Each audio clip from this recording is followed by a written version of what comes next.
हमें जो फोकस करना है वो ये करना है कि इस वक्त मुल्क का जो एक्सपोर्ट्स है या मुल्क की जो प्रोडक्शन है ओवरऑल, जिसमें ना सिर्फ टेक्सटाइल है, उसमें 100 और किस्म के सेक्टर भी शामिल हैं, क्या वो मस्बत सिमत में जा रही है या वो गिराई की तरफ जा रही है। देखिए, महज एक हकीकत के पिछले साल के मुकाबले में हमारी जो टोटल एक्सपोर्ट्स हैं वो कोई 3 से 4 अरब डॉलर बढ़ गई हैं। इसका मतलब ये है कि शायद टेक्सटाइल की 800 यूनिट बंद हो गए हैं, लेकिन उसकी जगह कोई और इंडस्ट्री का सेक्टर जो है वो पहले से ज़्यादा गर्म है और वो एक्सपोर्ट बढ़ाने में उसका एक रोल आ रहा है। तो हमने डिटर्मिन ये करना है, तयन इस चीज़ का करना है कि सिमत पॉजिटिव है या नेगेटिव है। इस वक्त एक्सपोर्ट की सिमत जो है वो पॉजिटिव है, पिछले साल के मुकाबले में कोई 3-3.5 अरब डॉलर की एक्सपोर्ट जो है वो ज़्यादा हुई है।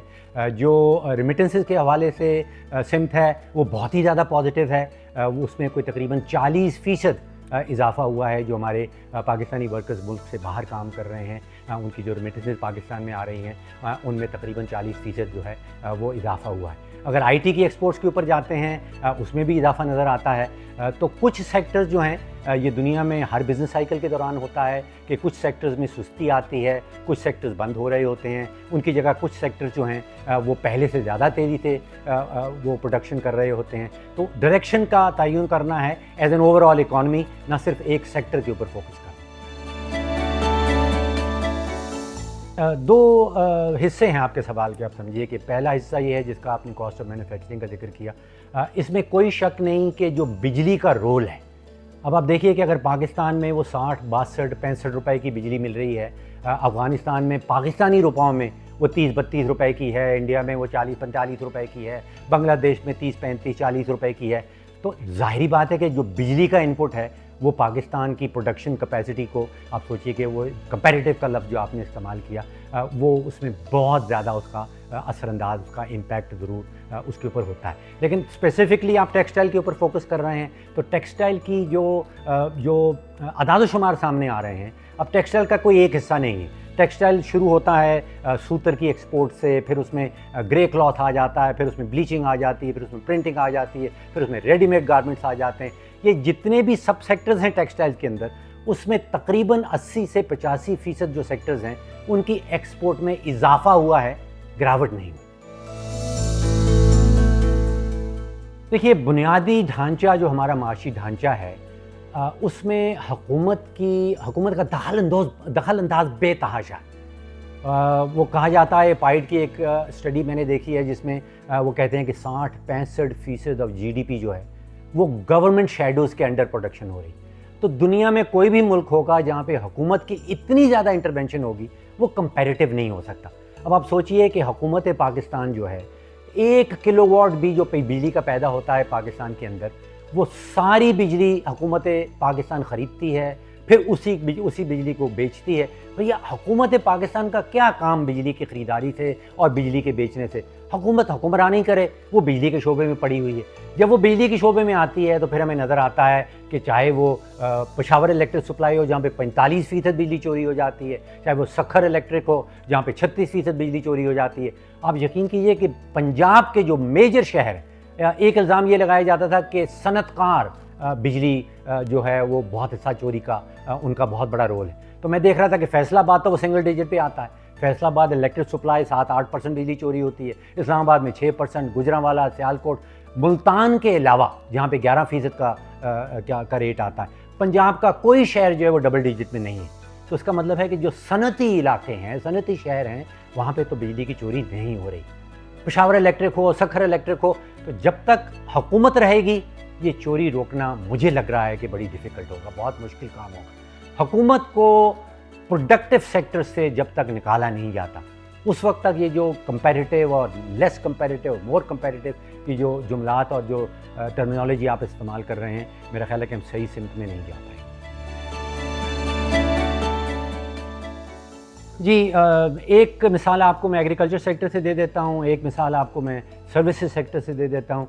देखिए, 3 बड़ी फसलें हैं पाकिस्तान में। गन्नों की बड़ी फसल है, उसको उसमें हुकूमत की बहुत ज़्यादा दखलंदाजी है, इंटरवेंशन है। सपोर्ट प्राइस वो बताती है, आटे की मिल को कोटा वो एलोकेट करती है कि कौन कितनी गंदम लेगा। हुकूमत गंदम को खुद कोई 7 से 8 मिलियन टन ख़रीद लेती है, उसके कर्जे लेती है बैंकों से। इसी तरह जो गन्ने की फसल है उसमें हुकूमत सपोर्ट प्राइस देती है, हुकूमत की इंटरवेंशन बेतहाशा है। हुकूमत लाइसेंस देती है कौन शुगर मिल बना सकता है, कौन नहीं बना सकता। दोनों सेक्टर्स में आपने देखा होगा कि गंदम की कीमतें आसमान से बातें करने लगती हैं, हम कंप्लेन करते हैं। चीनी की कीमत जो है आसमान से बातें करने लगती है, फिर उसकी शॉर्टेज आ जाती है, हम कंप्लेन करते हैं। एक बड़ी फसल है जिसमें हुकूमत का कोई रोल नहीं है, कोई दखलंदाजी नहीं है, वो है चावल की फसल।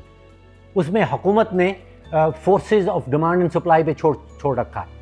इस साल 3-3.5 अरब डॉलर का चावल हम एक्सपोर्ट करेंगे, और आपने शायद कभी पिछले 25 सालों में ये ना सुना हो कि चावल जो है उसकी शॉर्टेज आ गई है, कि चावल की कीमतें आसमान से बातें करने लगी हैं। तो एक तो ये एग्जांपल है कि जहाँ पे हुकूमत काम नहीं करती, वो सेक्टर बहुत ही एफिशिएंटली और कंपैरेटिवली काम करता है। दूसरा मेरे जहन में टेलीकम्युनिकेशन सेक्टर आता है। यानी कि मैंने अपनी ज़िंदगी में देखा है कि अगर आपको टेलीफोन की लाइन चाहिए होती थी, जब ये हुकूमत चलाया करती थी टेलीकम्युनिकेशन का सेक्टर, तो आपको 6-6 महीने साल का इंतज़ार करना पड़ता था। लोग भागते थे MNAs के पास क्योंकि उनको 12-13 लाइनें हुकूमत एलोकेट करती थी कि भाई एक टेलीफोन की लाइन हमें दे दे।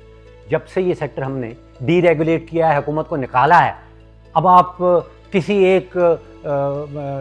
एक प्रोवाइडर के पास चले जाएं, आपको 10-12 लाइनें वैसे ही मुफ्त में साथ वो दे देता है। तो आपने देखा कि एफिशिएंसी और फिर कॉस्ट टू कंज्यूमर, जो कॉस्ट का आपने जिक्र किया, इस वक्त सेलुलर टाइम जो कहलाता है वो पाकिस्तान में आप दुनिया के किसी मुल्क से कंपेयर कर लें, यानी कि मेरा टेलीफोन का बिल 2,500-3,500 हज़ार रुपये से ऊपर नहीं जाता।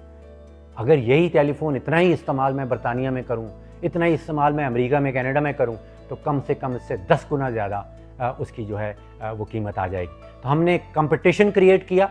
जो मोबाइल कंपनीज़ हैं वो आपस में कम्पीट करती हैं, वो आपस में मुकाबला करती हैं, और उसका फ़ायदा 24 करोड़ पाकिस्तानियों को मिलता है। मैं कह रहा हूँ कि हुकूमत का काम रेगुलेशन करना है कि कोई इदारा, कोई प्राइवेट सेक्टर का इदारा, कोई प्राइवेट सेक्टर का सेक्टर इंडस्ट्री जो है वो कहीं यरगमाल ना बनाए 24 करोड़ पाकिस्तानियों को। उनमें कंपटीशन, जो हमारा कंपटीशन कमीशन ऑफ पाकिस्तान है जो हमने खड़ा कर रखा है, लेकिन काम शायद उसका नतीजा जो है वो तकरीबन 0/0 है, उसको जो है स्ट्रेंथन करें। और हमारे यहाँ एक रवाज है, हुकूमती रवाज है कि रेगुलेटरी सेक्टर जो है, जो रेगुलेटरी एजेंसीज़ हैं, उनको कहा जाता है कि they are graveyard of bureaucrats. जो खुदे लाइन लगाना होता है हमने ब्यूरोक्रेट, उसको हम रेगुलेटरी एजेंसी पे भेज दिया जाता है। जितने भी जिन ममालिक ने तरक्की की है पिछले 40-50 सालों में, उनकी रेगुलेटरी एजेंसीज जो हैं, जो प्राइवेट सेक्टर को जिन्होंने रेगुलेट करना है, वहाँ पे सबसे बड़ा जहन और इंटेलिजेंस और आप समझिए कि सबसे जो कंपैरेटिव ब्यूरोक्रेट्स हैं, सबसे ज़्यादा समझदार ब्यूरोक्रेट्स हैं, उनको वहाँ भेजा जाता है। देखिए, सेंट्रल प्लानिंग का मामला ये होता है कि एक ब्यूरोक्रेट बैठता है और वो ये इस चीज़ का तयन करेगा कि कितनी गंदम प्रोडक्शन होनी है, कितनी गंदम की प्राइस होनी चाहिए। वो ये प्लानिंग करता है कि कौन सी इंडस्ट्री लगनी चाहिए, कौन से सेक्टर को इंसेंटिव देना होगा।